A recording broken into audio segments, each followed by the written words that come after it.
오늘은 우리의 약함을 체휼하시는 예수께로, 우리의 약함을 체휼하시는 예수께로라는 제목으로 하나님의 말씀 증거하겠습니다. 예수님이 사랑하시던 3남매가 있었습니다. 바로 나사로와 마르다와 마리아입니다. 이들은 베다니에 살고 있었습니다. 마르다는 예수님이 오셨을 때 잘 대접하고자 이제 식사를 준비했던 사람이고요. 마리아는 예수님의 말씀을 사모함으로 그 발 앞에 앉아서 말씀을 듣던 여인이었습니다. 또한 마리아는 향유를 예수님의 발에 붓고 머리털로 발을 닦던 여인이었습니다. 요한복음 11장 5절에 예수님께서 이 남매를 어떻게 생각하셨는지 이렇게 이야기합니다. 예수께서 본래 마르다와 그 동생과 나사로를 사랑하시더니, 예수님께서는 그 3남매를 사랑하셨습니다. 어느 날 예수님과 제자들에게 이 나사로가 병에 들었다는 소식이 전해졌습니다. 무슨 병인지는 알 수 없지만 예수님에게까지 그 소식을 전한 것으로 미루어 볼 때 지금 그의 상태가 매우 위중한 것 같습니다. 빨리 오셔서 고쳐주기를 원하는 마음으로 인편으로 급하게 소식을 전했던 것이죠. 그런데 안타깝게도 나사로는 예수님이 베다니에 도착하시기 전 4일 전에 죽습니다. 그런데 예수님께서 이 베다니까지 오시는 과정과 나누신 대화에서 몇 가지 특이점이 있습니다. 첫 번째 특이점은 나사로가 위중하다는 소식을 듣고도 이틀간 기다리셨습니다.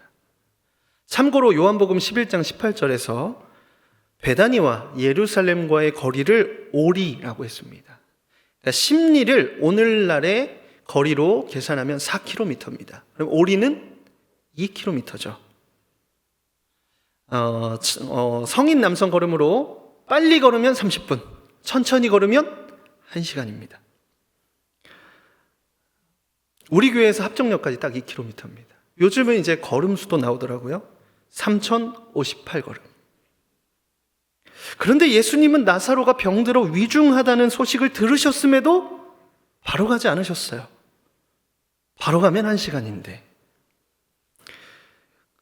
그 소식을 듣고 이틀 뒤에야 이제 유대로 가자라고 말씀하셨습니다. 그런데 그때는 나사로가 죽은 때였습니다. 그러니까요, 예수님은 나사로가 죽을 때까지 기다리셨던 것입니다. 두 번째 특이점은 나사로의 죽음을 잠들었다라고 표현하셨어요. 요한복음 11장 3절에 이 말씀을 하신 후에 또 이르시되 우리 친구 나사로가 잠들었도다. 그러나 내가 깨우러 가노라. 보통은 죽었다고 말씀하는데 잠들었다라고 말씀합니다. 나사로가 죽었다는 소식을 모르는 제자들은 이 말씀을 이해하지 못했습니다. 제자들이 이해하지 못하자 그제서야 그가 죽었다라고 밝히 드러내 알려주셨어요. 잠들었고 깨우러 가노라. 죽은 자에게 쓰기에는 이해하기 어려운 말씀입니다. 우리는 이 이야기의 결말을 알고 있기 때문에 어느 정도 눈치를 채셨겠지만 예수님께서는 의도가 있으셨어요. 의도가 있으셔서 늦게 오신 거예요. 죽고 난 다음에 움직이셨어요. 또 의도적으로 잔다라고 말씀하셨습니다. 마가복음 5장에 보면 회당장 야이로의 딸이 병들어 죽은 사건이 나와요. 유대교 회당의 책임자면 유대인 중에 유대인입니다. 그런데 그가 자존심을 다 내던지고 주위의 시선 의식하지 않고 예수님의 발 앞에 엎드립니다. 제 딸이 죽게 됐으니 살려주십시오. 오셔서 손을 얹어서 병을 고쳐주십시오. 애원한 것이죠. 그 모습에 예수님께서 야이로의 집으로 향하십니다. 그런데 가시는 길에 혈루병에 걸린 여인이 예수님의 옷자락에 손을 대고 병을 고침받는 사건이 일어나요. 그러니까 지금 빨리 가야 되는데 지체되고 있는 거예요, 시간이.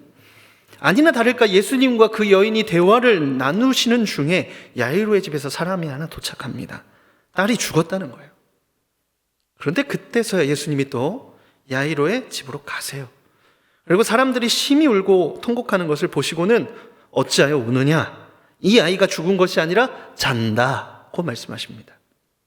그리고 죽은 아이의 손을 잡으시고 달리다굼 말씀하신 뒤에 일으키셔서 그 아이를 살리십니다. 이제 여러분 잔다는 말씀 뒤에는 어떤 일이 일어날지 아시겠죠? 그렇게 예수님이 의도를 가지고 뒤늦게 베다니에 도착하셨어요. 베다니에 오셨다는 소식을 듣고 마르다가 뛰어나와서 예수님을 마중하며 이렇게 말합니다. 주께서 여기 계셨더라면 내 오라버니가 죽지 아니하였겠나이다. 안타까운 거예요. 예수님만 계셨어도, 조금만 일찍 오셨어도 살았을 텐데, 조금만 일찍 와주지 그러셨어요. 그런 말이에요. 그렇게 말하는 마르다에게 예수님께서 네 오라버니가 다시 살아나리라, 이렇게 말씀하십니다. 그에 대하여 마르다가 내 주님, 마지막 날에 부활의 때에는 다시 살아날 줄을 제가 압니다 라고 대답했습니다. 이것만으로도 정말 훌륭한 신앙의 고백이에요. 마르다가 마지막 날 부활을 언급한 것으로 볼 때 이미 예수님께서 어느 순간에 부활에 대해서 사람들에게 말씀하셨고, 그 말씀을 마르다는 기억하고 있었던 모양입니다. 금방 오실 줄 알았던 예수님은 뒤늦게 오셨어요. 가슴을 졸이며 하루 이틀 예수님 기다리다가 오빠가 죽었습니다. 비통한 슬픔에 잠긴 중에 장례까지 다 마쳤어요. 그러니까 예수님이 오셨어요. 오셔서 예수님이 하시는 말씀에 슬픔을 억누르고 믿음으로 대답했어요. 네 주님, 부활의 때에는 제 오라버니가 살아날 줄을 믿습니다. 자, 그러면 예수님께서 마르다야, 네가 잘 아는구나, 믿음이 있구나, 네 오라버니 내가 살려주겠다, 이렇게 하실 것 같은데 예수님께서는 거기서 한 발짝 더 나가세요.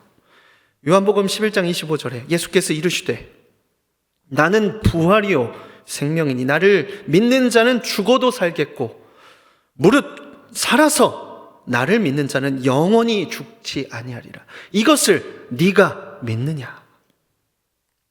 이미 한 번 슬픔을 눌렀잖아요. 그런데 이번에는 살아있는 자도 죽지 않는데요. 아니, 자기 오라버니 지금 죽었는데 산자가 무슨 소용이 있겠습니까? 마르다가 아니 예수님 해도 너무하십니다. 제 오라버니가 무려 4일 전에 죽었습니다.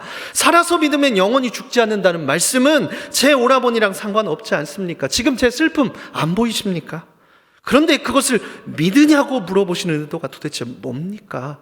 이렇게 대답해도 될 것 같아요. 그런데 마르다는 그렇게 대답하지 않고 또 뭐라고 대답하냐면 요한복음 11장 27절에 주여 그러하외다.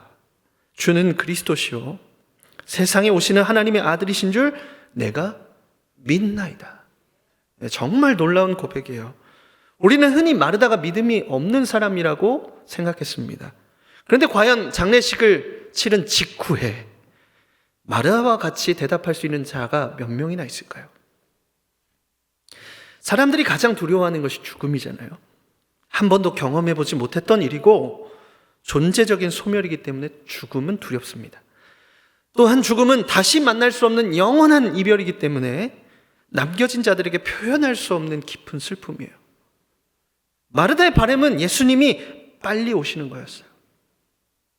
그런데 예수님께서는 지금 그 깊은 슬픔에 잠긴 마르다를 위로하시기는커녕 믿는 자가 누릴 부활과 영생에 대해서 말씀하고 계십니다.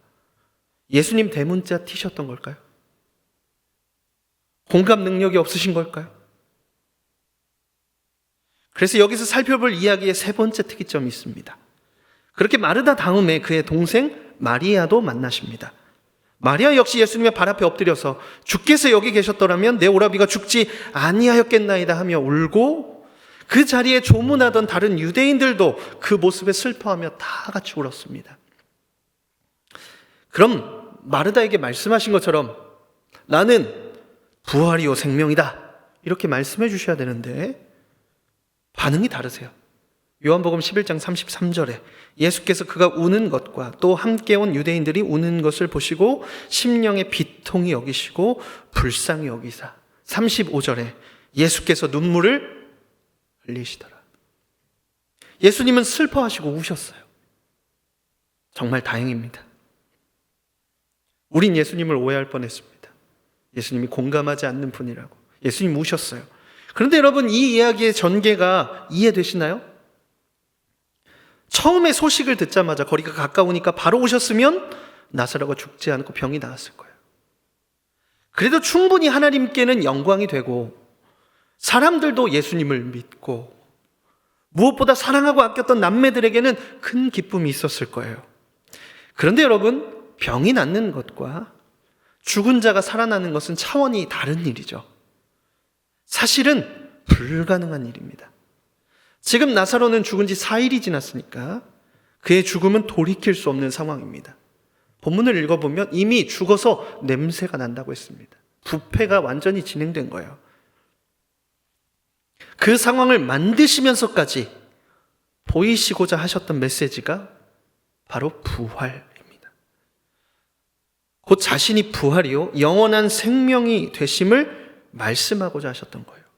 예수를 믿는 자의 부활, 그리고 믿는 자의 영원한 생명에 대하여 이제 드러내어서, 이전에는 그것을 말씀하시지 않고 숨기셨거든요. 이제 드러내어서 말씀하고 싶으셨던 것입니다. 그래서 의도적으로 죽을 때까지 기다리시고 잔다라고 말씀하신 것입니다. 그렇다면 왜 마르다와는 함께 울지 않으셨나요? 처음에 같이 울고 나중에 말씀해 주셔도 되잖아요. 뒤늦게 마르다와는 못 우셨어도, 뒤늦게 마리아와 함께 우셨어도 그런 큰 슬픔을 당하게 하셔서까지 이런 사실을 나타내시는 것은 너무 목적 중심적인 모습 아니신가요?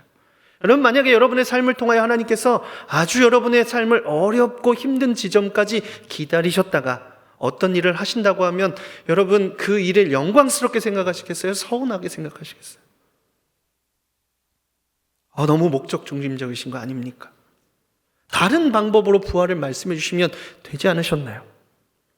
우리가 생각할 때는 슬픔을 바로 위로하고 바로 공감해 줘야 될 것 같은데, 그런데 예수님의 생각은 우리의 생각과 다르셨어요. 아니, 시야가 다르셨습니다. 사람들은 나사로의 죽음을 한 개인의 죽음으로 바라보았지만 예수님은 그 죽음을 죄로 인하여 영원히 죽을 수밖에 없는 사망의 문제로 지금 바라보고 계시는 거예요. 그러니까 예수님은 이 문제를 해결하셔야만 하는 거예요. 여러분, 예수님은 하나님이신 동시에 그런데 참 인간이셨어요. 무슨 말이에요? 그분은 기뻐하시고 그리고 슬퍼하시고 피곤해하시고 배고파하셨어요.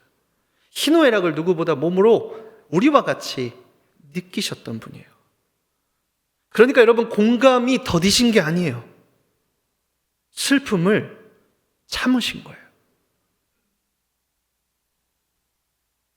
할 수 있는데 참는 것이 더 어려운 거 아시죠? 고칠 수 있는데 참으신 거잖아요.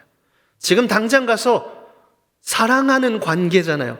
모르던 자도 예수님이 고쳐주셨거든요. 긍휼히. 이미 관계가 있어요. 사랑하신단 말이에요. 그러니까 더 빨리 가서 더 빨리 고쳐주셔야 되는데 더 참으셨어요. 슬픔을 참으신 거예요. 저는 이 말씀 묵상하면서 예수님 누구보다 즉시 달려가고 싶으셨을 텐데 참으셨구나. 아니, 만나자마자 끌어안고 우시고 싶으셨는데 더 근원적인 문제를 해결하시고자 터져나오는 인간적인 감정을 참으셨구나. 그래서 저는 여기에서 예수님 이 말씀을 하시기까지 주님의 마음이 어떠셨는가라는 생각을 해보았습니다. 저는 예수님의 뒤늦게 마리아와 함께 터져나오신 그 울음이 점잖은 울음이 아니고 슬픔을 참다가 터지신 인간적인 울음이라고 생각합니다. 예수님께서 전하신 위로는요, 그래서 감정만 공감할 수 있는 사람의 위로와는 차원이 달라요. 사람은 당장 슬픔만 바라봐요. 당장의 문제만 집중해요. 당장의 상황에 매몰돼요. 그래서 그 문제가 빨리 해결되기를 원합니다. 혹은 그 감정이라도 공감하게 해주기를 원해요. 내 마음을 빨리 만져주시기를, 오늘 예배 가운데 내 쓰린 마음을 만져주시기를 원한단 말이에요. 그런데 예수님은 어떻게 하세요? 그 문제의 근원을 지금 해결하려고 하시는 겁니다.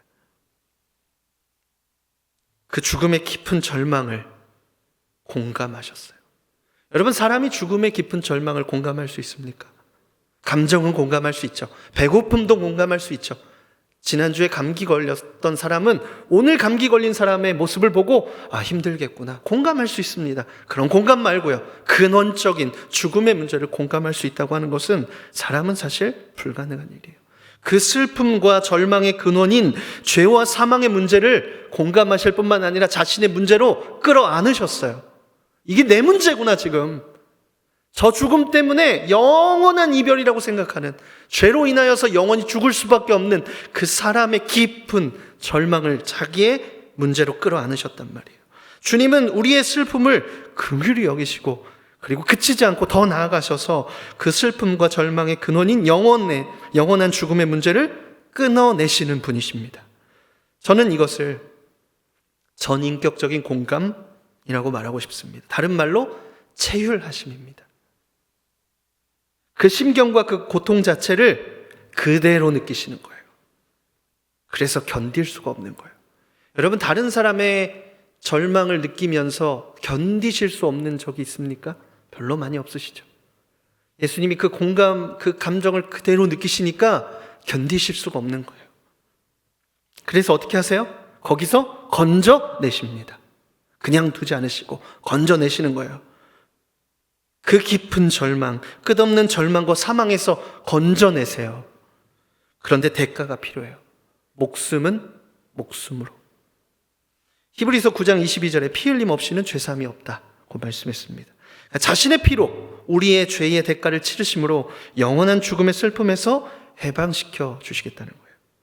예수님이 하신 것은 목적 있는 어떤 행동이 아니시고 우리의 연약함을 완전히 이해하시는 전인격적인 공감에서 행동하시는 체휼을 하심입니다. 이후로 요한복음을 계속 읽어보면 나타나는 예수님의 모습이 있어요. 예수님은 죽음을 준비하고 계셨습니다. 무슨 말이에요? 해결하시는 방법으로 자신을 들여서 인간에게 드리운 죄와 사망의 문제를 해결하시는 유일한 생명의 길이 되시며 영원한 생명을 누릴 부활이 되어주겠다고 하시는 것입니다. 여러분, 우리가 삶에서 마주하는 여러 가지 문제가 있습니다. 큰 슬픔, 절망, 그리고 어떻게 누구도 위로할 수 없는 그런 일들을 우리가 마주합니다. 그렇게 삶에 마주하는 여러 문제 가운데 우리는 어떻게 반응하고 있습니까? 큰 슬픔과 절망이 몰려오는 상황에서 찾아오신 주님께 어떻게 마음을 쏟아내고 계십니까? 슬픔에 잠식되어서 원망을 쏟아내고 계십니까? 아니면 마르다는 잘 모르긴 했지만 슬픔을 누르고 주님이 부활이요 생명이 되신다는 믿음의 고백을 드렸습니다. 영원한 죽음의 문제, 곧 슬픔의 근원을 해결하시겠다고 말씀하시는 주님의 말씀에 지금 당장 내 감정이나 내 슬픔이 아니고 그 주님의 말씀에 믿음으로 반응했습니다. 여러분, 그렇게 하실 수 있겠습니까? 마리아는 어떻게 반응했을까요? 예수님이 베다니를 떠나셨다가 다시 오셨을 때 마리아는 자신의 향유 옥합을 깨뜨렸습니다. 깨뜨려서 머리카락으로 예수님의 발을 닦았습니다. 사람들은 그가 사랑하는 가족, 그의 오라버니 나사로를 살려주신 것에 감사해서 깨뜨렸다고 생각했습니다. 그런데 마리아가 눈물을 흘리면서 닦잖아요. 마리아는 이 일을 통해서 다 이해할 수 없지만 예수님의 죽으심을 직감한 것 같습니다. 자신을 내어주심으로 이 문제를 해결하시겠다고 하는, 곧 대속의 제물이 되시겠다고 하는 그 말씀이 이전에는 말씀으로만 알았는데 이제 자신의 가정의 문제를 통과하면서 그게 깨달아진 것 같아요.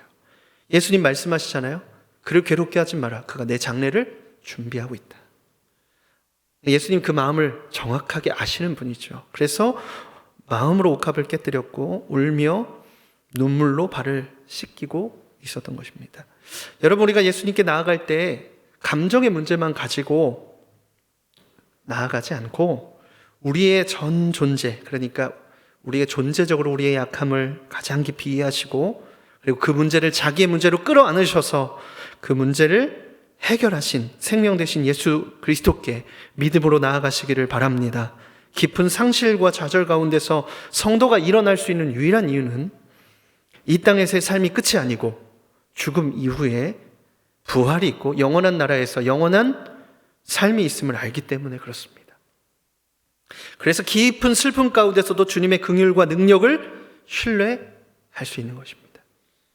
히브리서 4장 14절에서 16절에 그래서 성도가 이 땅에서 어떻게 살아가야 하는지, 그 슬픔을 딛고 어떻게 하루를 살아야 하는지 말씀해 주고 있는데요. 우리 한 목소리로 이 말씀을 좀 읽으면 좋겠습니다. 그러므로 우리에게 큰 대제사장이 있으니 승천하신 자 곧 하나님의 아들 예수시라. 우리가 믿는 도리를 굳게 잡을지어다. 우리에게 있는 대제사장은 우리의 연약함을 체휼하지 아니하는 자가 아니요 모든 일에 우리와 한결같이 시험을 받은 자로 돼 죄는 없으시니라. 그러므로 우리가 긍휼하심을 받고 때를 따라 돕는 은혜를 얻기 위하여 은혜의 보좌 앞으로 담대히 나아갈 것이니라. 아멘. 여러분, 우리가 은혜의 보좌 앞으로 담대히 나아갈 수 있는 근거가 뭐라고요? 우리를 체휼하시는, 우리에게 자신의 존재를 내어주심으로 그 죽음의 문제를 해결하시고 영원한 생명을 주시고 부활을 이루신 그리스도가 계시기 때문이라고요. 그래서 여러분, 슬픔에만 너무 몰입하면 위축되죠. 낙담하죠. 그 문제가 우리를 완전히 휘어잡고 뒤흔들죠. 그런데 영원한 삶이 있기 때문에 그것을 해결하신 예수 그리스도께서 지금 오늘과 같은 본문을 통하여 우리에게 밝히 드러내 보여주시는 것을 우리도 믿고, 네 주님 그렇습니다, 부활의 날에, 마지막 날에 제가 부활할 걸 믿습니다. 네 그렇습니다 주님, 그때가 아니고 지금 역사하시는 줄 믿습니다. 여러분, 그렇게 믿음으로 우리의 문제의 근원을 해결하신 주님께 담대히 나아가시기를 바랍니다. 우리의 약함을 체휼하시는, 자신을 내어주심으로 영원한 생명을 주신 그리스도께 그네 보좌 앞으로 담대히 나아가셔서 오늘도 각자의 슬픔을 딛고 이 땅에서 하나님의 나라 백성으로 살아가시는 저와 여러분 되시기를 축원합니다.